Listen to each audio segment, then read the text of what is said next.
Hello everybody, here is your maths teacher and today we are going to learn the new chapter 5, Introduction to Euclid Geometry.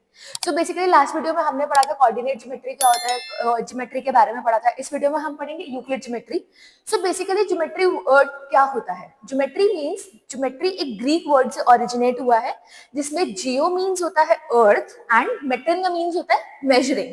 तो इसका means क्या हुआ? अर्थ की measuring. सो geometry का concept कहाँ से आया? पिछले बहुत एंशियंट टाइम में ऐसा होता था कि बेसिकली अगर आपको अगर किसी की बाउंड्रीज सेट कर रखी है किसी नेशन ने और उसके बाद अगर ब्लड फ्लो रेन हो गई है, उसके बाद वहां पे फ्लड वगैरह अगर आई है तो फिर बाउंड्रीज जो थी वो मिट जाती थी. तो उनको दोबारा मेजर करके उनको दोबारा लगाने के लिए ही ज्योमेट्री का कॉन्सेप्ट इंट्रोड्यूस हुआ कि जिससे हम लैंड को मेजर कर सके. तो इस वजह से ज्योमेट्री का कॉन्सेप्ट ओरिजिनेट हुआ. And then Euclid geometry is, what do you mean by Euclid?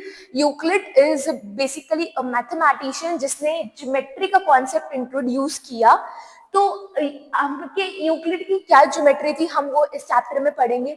So basically Euclid के डेफिनेशन, एक्सियम्स एंड पोस्टुलेट्स हम पढ़ना स्टार्ट करते हैं. सो पहला है आपका अ solid has shape, size and position. Means ये तो आपको पता है सॉलिड, कोई भी चीज सॉलिड कब होती है? जिसकी एक कोई परफेक्ट शेप हो, कोई साइज हो, उसकी कोई पोजीशन हो, उसको हम क्या बोलते हैं? Solid. And can be moved from one place to another, और वो एक प्लेस से दूसरी प्लेस में हम उसको मूव कर सकते हैं. सॉलिड का एक डेफिनेट शेप और साइज होता है. अगर हम बोले लिक्विड्स, तो लिक्विड्स की डेफिनेट शेप नहीं होती है. आप उसको जिस कंटेनर में डालते हो वो उसकी साइज ले लेता है. तो सिमिलरली सॉलिड, बट सॉलिड क्या होता है? सॉलिड की डेफिनेट शेप होती है कि जैसे मैं बोलूं डस्टर, राइट? ये एक सॉलिड है, इसकी शेप यही है. अगर आप इसको किसी भी कंटेनर में डालो इसकी शेप यही रहेगी. तो ये एक डेफिनेट शेप है. सिमिलरली वाटर एक लिक्विड का एग्जांपल है. वाटर क्या होता है? आप जिस उसमें डालते हो वो उसकी शेप ले लेते हैं, तो इट्स अ लिक्विड. तो सॉलिड आपको समझ आया क्या होता है? Then and can be move from one place to another. मैं यहाँ रखा है डस्टर, मैं इसको यहाँ भी रख सकती हूँ, मैं इसको यहाँ भी रख सकती हूँ. एक प्लेस से दूसरी प्लेस पे हम सॉलिड को मूव कर सकते हैं. देन नेक्स्ट आता है its boundaries are called surfaces. ये एक सॉलिड है, इसकी जो बाउंड्रीज हैं उसको हम बोलते हैं सरफेस. इसकी बाउंड्रीज को क्या बोलते हैं? सरफेस. ये आपका सरफेस हो गया.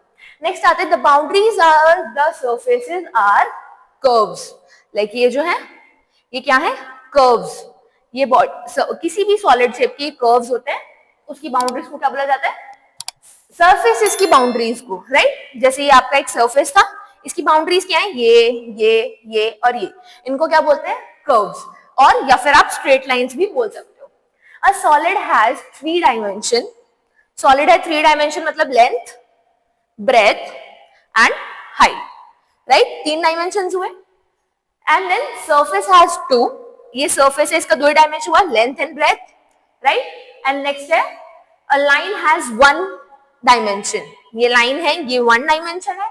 और एक पॉइंट होता है, उसका कोई डायमेंशन नहीं होता है. पॉइंट को हम बोल सकते हैं लाइक एज अ डॉट.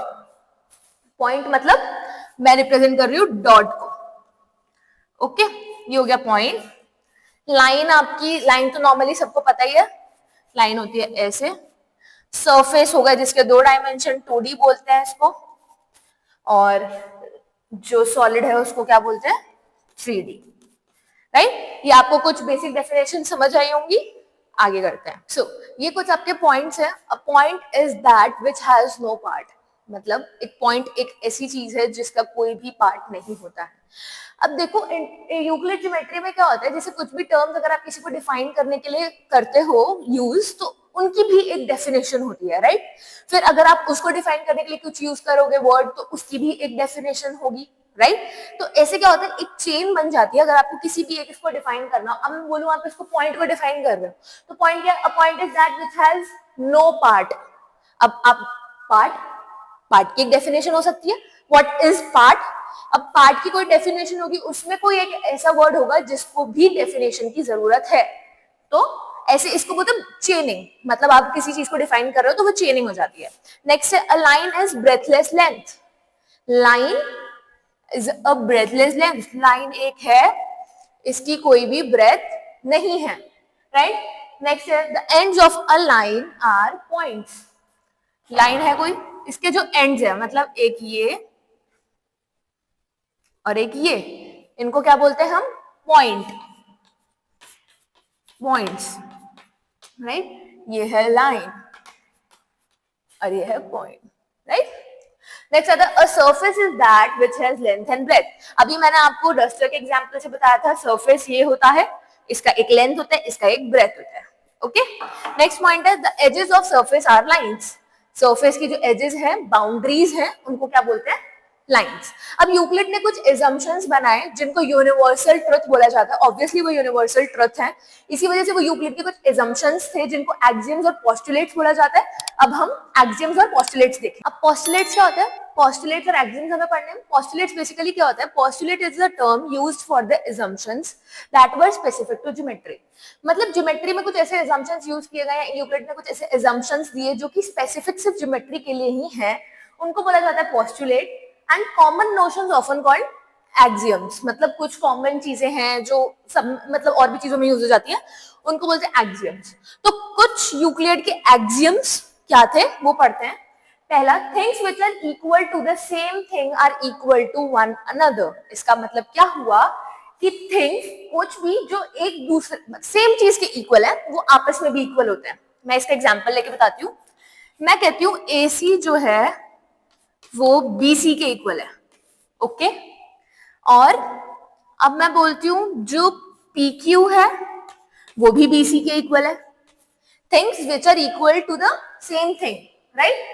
अब दोनों चीज सेम चीज के इक्वल है, are equal to one another, मतलब ये दोनों भी एक दूसरे के इक्वल होंगे। AC भी BC के इक्वल है, PQ भी BC के इक्वल है। तो इसका मतलब क्या हुआ कि AC is equals to PQ, right. तो इसका मतलब क्या है? Things which are equal to one another are equals to things which are equal to the same thing are equal to one another. Next है, if equals are added to and subtracted from equals the wholes are equal. ये तो आपको पता ही है, अगर कोई भी equation होती है उसमें से अगर आप सेम नंबर ऐड करते हो दोनों तरफ या फिर सेम नंबर सबट्रैक्ट करते हो तो उसमें कोई फर्क नहीं पड़ता है, जो चीज पहले ही थी वो अब भी इक्वल होते हैं। अगर मैं बोलूं कि AC is equals to BC, तो अगर मैं सेम नंबर दोनों तरफ ऐड कर रही हूं, मतलब 2 plus AC is equals to 2 plus BC, तो ये भी आपस में इक्वल ही होंगे। या फिर सेम ऐसे ही subtract, things which coincide one another are equal to one another. कोई भी चीजें अगर आपस में कोइंसाइड करती हैं तो वो भी एक दूसरे के इक्वल होती हैं।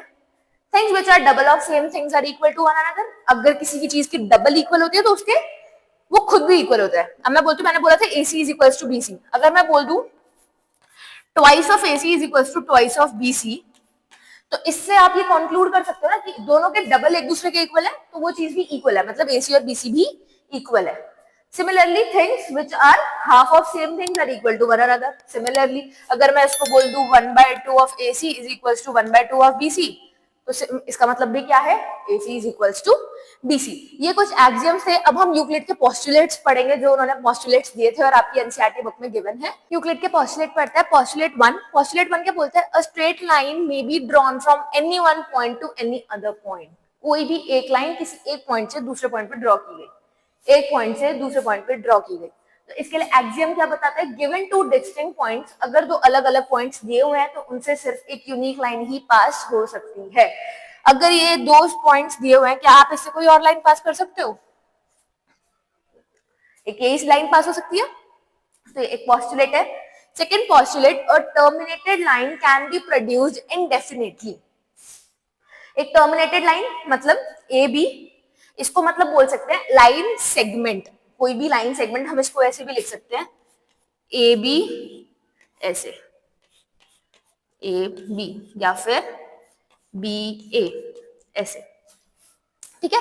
लाइन सेगमेंट है AB और BA, हम इसको इंडेफिनेटली आगे टर्मिनेट कर सकते हैं, इसको आगे इंक्रीज भी कर सकते हैं। तो ये थे दो पोस्टुलेट्स। नेक्स्ट पोस्टुलेट देखते हैं। अब थर्ड पोस्टुलेट है, a circle can be drawn with any centre and radius. मैं कोई भी सेंटर ले सकती हूँ। मैंने ये सेंटर लिया, मेरा मन क्या है इसका इतना रेडियस लूं, मैंने इससे एक सर्कल ड्रॉ कर दिया इतने रेडियस से, राइट। अब मेरा मन किया कि मैं तो भाई इस सेंटर से बनाऊंगी और इतने बड़े रेडियस का बनाऊंगी, ये भी बना सकती हूँ, ये इतने रेडियस का हो गया। मेरा मन किया मैं अब बनाऊंगी इतना सा, तो ये एक सेंटर हो गया, इसका रेडियस इतना हो।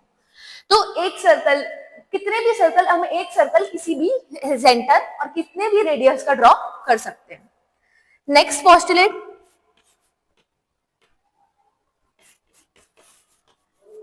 All right angles are equal to one another, right. इसका मतलब क्या है, all right angles are equal, obviously right angle 90 degree का होता है, तो सारे राइट एंगल 90 डिग्री के ही होंगे और एक दूसरे के इक्वल भी होंगे। अगर मैं बोलूं, ये मैंने एक स्क्वायर बनाया, स्क्वायर सबको पता है क्या होता है, एक क्वाड्रिलेटरल जिसके सारे एंगल्स 90 डिग्री के होते हैं। तो ये भी 90 डिग्री, ये भी 90 डिग्री, ये भी 90 डिग्री, ये भी 90 डिग्री, ये सब राइट एंगल है। अब ये चारों एक दूसरे के इक्वल है, ऑब्वियसली तभी सेम शेप बना है, तो इसलिए ये नेक्स्ट पोस्टुलेट था कि all right angles are equal to one another. So आपका इंट्रोडक्शन पार्ट फिनिश होता है। अब आज की वीडियो के लिए इतना ही। होप आपको वीडियो समझ आया होगा। अगर आपको वीडियो पसंद आया हो so do like, share and subscribe, और अगर आपको कोई भी कमेंट, कोई भी डाउट हो तो आप कमेंट करके पूछ सकते हैं। Thank you, good bye.